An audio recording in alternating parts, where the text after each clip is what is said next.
전 밑바닥에서 왔습니다.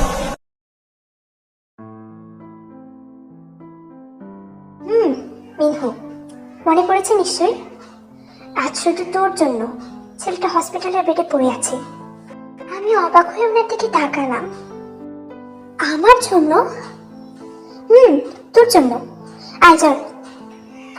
কোথায়? হঠাৎই জাঙ্কুক আমার হাতটা ধরে টানতে টানতে বাইরে নিয়ে আসলো। কি করছেন? ছাড়ুন। জাঙ্কুক কোনো কথা শুনলো না, সোজা গাড়িতে বসিয়ে দিয়ে ফুল স্পিডে টাইপ করতে লাগলো।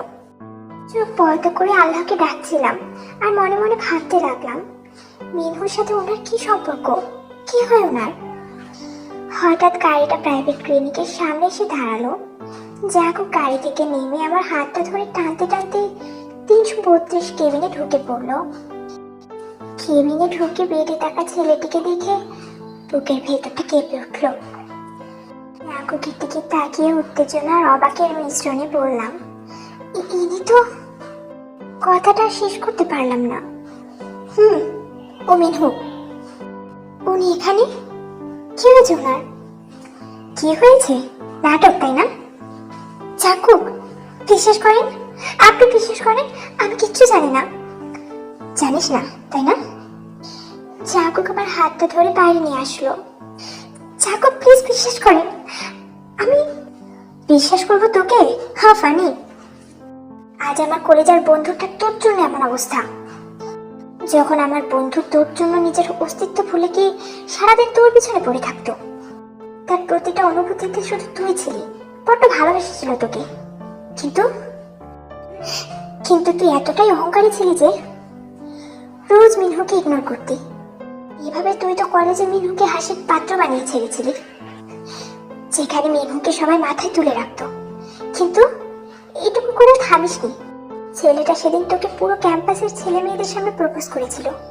ঠিক সেই দিন রাতে তুই আর তোর আব্বু মিস্টার সোবেন সাহেব, তোরা দুজন মিলে মিনহুকে এতটাই মেরেছিলি, আহত করেছিলি যে গত 2 বছর ছেলেটা সেন্সও ছিল না। কিন্তু আল্লাহর অসীম দয়ায় আজকে মিনহু অনেকটা ভালো আছে। কিন্তু শুধু তুই মিনহুর জীবন থেকে কত 3 বছর কেড়ে নিয়েছিস। জাঙ্কুকে এতটুকু বলে দীর্ঘ নিঃশ্বাস ফেলে কপালে হাত দিল। আমি ওনার দিকে তাকিয়ে আছি, চোখ থেকে টপ টপ করে পানি পড়ছে। কি কি বলছেন এসব? ঠিক বলছি। সেই দিন থেকে আমার বন্ধুকে প্রমিস করেছিলাম তোকে সহ তোর বাবাকে উচিত শিক্ষা দেব। ভেবেছিলাম বিয়ে করেই তোকে উচিত শিক্ষাটা দেব, কিন্তু তোর এত বাচ্চামোগুলো দেখে তোর উপর কেন জানি না মায়া চলে আসছিল। কিন্তু আমাদের রিসেপশনে যখন মিনহুকে দেখি, তখন তোর প্রতি প্রতিশোধটার আগুন তাও তাও করে জ্বলে উঠলো। জাঙ্কুক, এই তোর মুখে আমার নামটা নিবি না। বিশ্বাস করেন, মিনহুর এমন অবস্থা আমি সত্যি জানতাম না। ও শাট আপ। বিশ্বাস করেন আমাকে। বিশ্বাস তোকে? জাঙ্কুক হাসতে হাসতে হসপিটাল থেকে বাইরে চলে আসলো। আমিও পিছন পিছন আসলাম। জাঙ্কুক কি গাড়িতে বসলো। 1 ঘন্টার ভেতর বাসায় যেন তোকে দেখতে পাই। কি 1 ঘন্টা? এখান থেকে কেমন করে যাব? ঠিক 1 ঘন্টা। জাঙ্কুক প্লিজ শোনেন, যদি ঠিক সময় না পৌঁছাস কালকে তোকে বাসায় দিয়ে আসবো। তারপর দেখবো তোর বাবার এত সম্মান কই যায়। Mind it. Jungkook please please এমনটা করবেন না। আপুর হার্টের প্রবলেম আছে, মরে যাবে। So what? I just don't care. আমার কথাটা একটু শুন, কোথাও হয়তো ভুল হচ্ছে, ভুল বোঝাবুঝি হচ্ছে সত্যি। প্লিজ জাঙ্কুক একটু শুনো। হঠাৎ আমার চোখের সামনে গাড়িটা দ্রুত গতিতে ছাড়লো। তাড়াতাড়ি করে পিছু ছুটতে লাগলাম। একটু পর হাঁপিয়ে গেলাম। মাঝ রাস্তায় হাঁটুর উপর হাত রেখে দাঁড়িয়ে চারপাশে তাকিয়ে দেখি চারপাশ নীরব, কেউ নেই। মনের ভিতর ধুকধুক করে উঠলো। কান্না করতে করতে আল্লাহর কাছে সাহায্য চাচ্ছি। হাঁপাতে হাঁপাতে বাসায় চলে আসলাম। তাড়াতাড়ি করে রুমে ঢুকে দেখি জাঙ্কুক সোফায় বসে আছে। আমার দেখে বসা থেকে উঠে দাঁড়ালেন। জাঙ্কুক একবার তার ঘড়ির দিকে তাকালো, তারপর আমার দিকে তাকিয়ে বললেন, 14 মিনিট লেট। আমি এখন পর্যন্ত হাঁপাচ্ছি। জাঙ্কুক তাড়াতাড়ি করে দৌড়ে পানির জগটা হাতে নিয়ে পানি গ্লাসে ঢালতে জাঙ্কুক এসে গ্লাসটা হাত থেকে নিয়ে ছুঁড়ে মারলো ফ্লোরে। জাঙ্কুক! আওয়াজ হয়েছে। ওরা ধমক খেয়ে অসহায়ভাবে ওনার দিকে তাকিয়ে রইলাম। আমার খুব তেষ্টা পেয়েছে, প্লিজ একটু।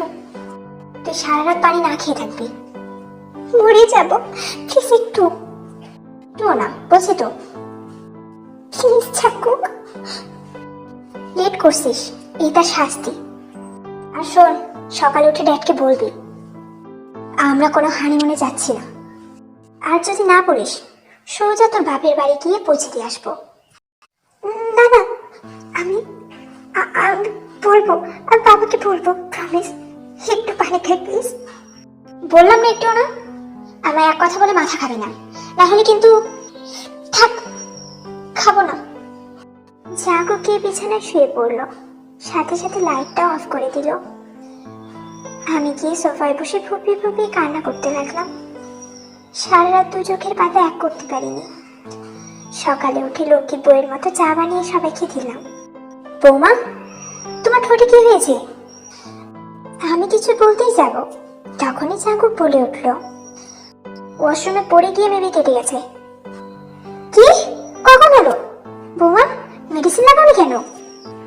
লাগাতে হবে না মা, তেমন কিছু হয়নি। তেমন কিছু না মানে? কতখানি কেটে গেছে? বললাম ওষুধ লাগিয়ে দিই, কিন্তু উনি শুনলেন না। দাঁড়ান, আমি ওষুধের বক্স এনে লাগিয়ে দিই। না না থাক, লাগবে না। চুপ করে বসেন তো। জাঙ্কুক গিয়ে ওষুধের বাক্সটা এনে আমার বসে ওষুধ লাগিয়ে দিতে লাগলো। ঠিক ওষুধ লাগাচ্ছে না, বরঞ্চ কাটা জায়গায় ওষুধ দিয়ে আরো ডলাডলি করছেন। চোখ বন্ধ করে আর্তনাদ করে উঠলাম। উনি আমার কানে ফিসফিস করে বললেন, বলেছিলাম না সকালে উঠে ড্যাডকে হানিমুনের ব্যাপারটা বলতে। বলছি বলছি তো, লাগছে প্লিজ। গুড, বল। এই তো হয়ে গেল, দেখবেন এবার আর ব্যথা করবে না। জোর করে লাগিয়ে দিয়ে ভালো করছিস। একদম অবুঝ মেয়ে, নিজের কষ্ট চাপিয়ে রাখে।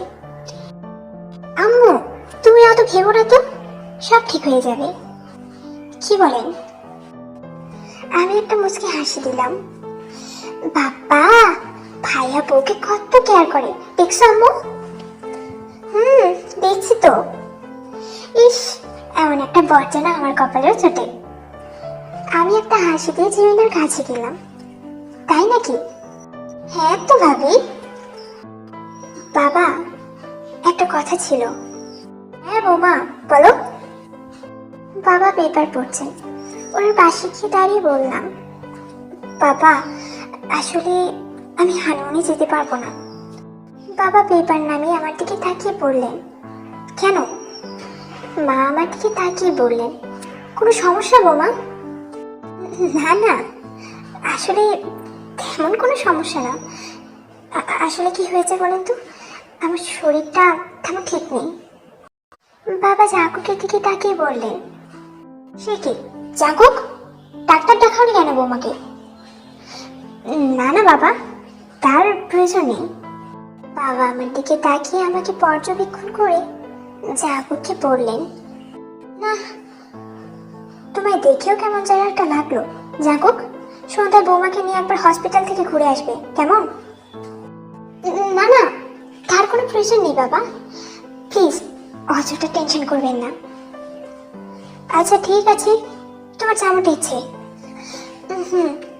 বাবা, হানিমুনের ব্যাপারটা?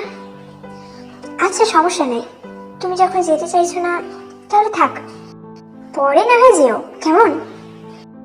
থ্যাঙ্কস বাবা। জাঙ্কুকের দিকে তাকিয়ে দেখি উনি বেশ খুশি। আমি একটু স্বস্তি পেলাম। একটু পর জাঙ্কুক অফিসে চলে গেল। বিকেলের দিকে রেডি হয়ে বাসার গাড়ি নিয়ে সোজা চলে আসলাম ক্লিনিকে। চারপাশে খুঁজে খুঁজে 332 নাম্বার কেবিনে ঢুকে দেখি মিনহু শুয়ে আছে, সাথে একটা নার্স দাঁড়িয়ে আছে। আমাকে দেখে ভূত দেখার মতো চমকে উঠলো মিনহু, সাথে সাথে উঠে বসলো। মঞ্জু নাকি তুমি? ভেতরে আসবো? আরে এসো এসো। কিন্তু স্যার, জাকব স্যার বলে দিয়েছে যেন কেউ আপনার সাথে কেবিনে দেখা করতে না আসে।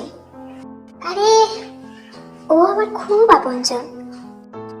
ওকে, আমি একটু পরে আসছি, সাবধানে থাকবেন। আপনি যান। নার্স চলে গেল। আমি গিয়ে মিনহুর পাশে বসলাম। আপনি এখন কেমন আছেন? খুব ভালো। তোমাকে দেখে তো একদম ভালো হয়ে গেছি। ও আচ্ছা, তুমি হঠাৎ এখানে কেমনে? ওই জানতে পারলাম আপনি নাকি হসপিটালে। ও ভালো করেছো। একটা কথা বলবো? বলো। আপনার এই অবস্থার জন্য আই এম রিয়েলি সরি। এমা, তুমি কেন সরি বলছো? আমি এসব কিছু সত্যি জানতামই না। হয়তো আপুর আগের বসে